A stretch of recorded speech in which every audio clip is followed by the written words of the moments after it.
ஒவ்வொரு தெருவுக்கும் ஒரு கதை இருக்கு. என் தெருவுக்கு நிறைய ரகசியங்க இருக்கு. தினமும் ராத்திரி யாரோட பைக்கோ காணாம போகுது, பேக்குகள் காணாம போகுது. ஆனா எனக்கு கேக்குறது அமைதி மட்டும்தான்.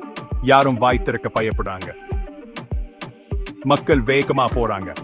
ஐயே, தலை குனிஞ்சு இது அவங்க பிரச்சனை இல்லைன்னு நடிக்கிறாங்க. ஆனா மனசுக்குள்ள எல்லாருக்கும் பயம். அப்புறம் ஒரு நாள் அரசாங்கம் உள்ள வருது.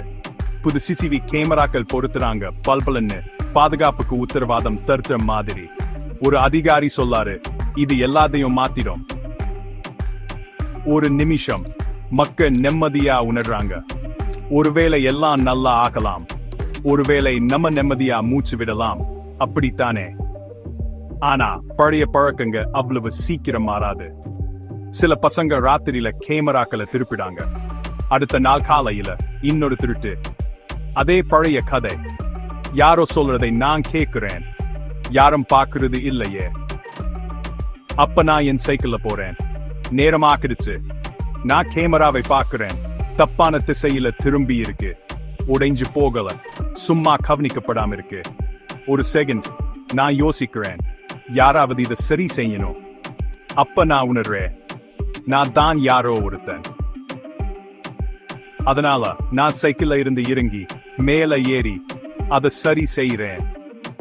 லைக்ஸ் வாங்குறதுக்கா இல்ல, சில சமயம் நீங்களே செயல்பட வேண்டி இருக்கும். என் நண்பன் இதை முழுசா அவன் போல எடுத்திருக்கான். அவன் அதை அப்லோட் பண்றான். தலைப்பு, நாங்க தான் நம்ம பகுதிக்கு பாதுகாவர்கள். திடீர்னு மக்கள் பேச ஆரம்பிக்கிறாங்க. லைக் பண்றாங்க, ஷேர் பண்றாங்க. நம்மை வேறியா நம்ம பொறுப்பு எல்லா இடத்திலையும் பரவுது. சீக்கிரமாவே எல்லாரும் பங்கெடுக்க ஆரம்பிக்கிறாங்க. மக்கள் அவங்க தெருக்களை சுத்தம் பண்றாங்க.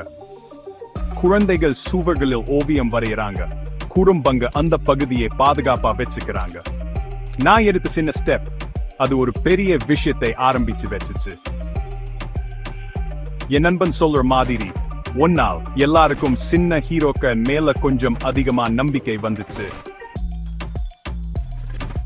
ஒருத்தர் மட்டும் பார்த்தா போதாது, ஒருத்தர் செயல்பட்டா அது எல்லாத்தையும் மாத்திடும்.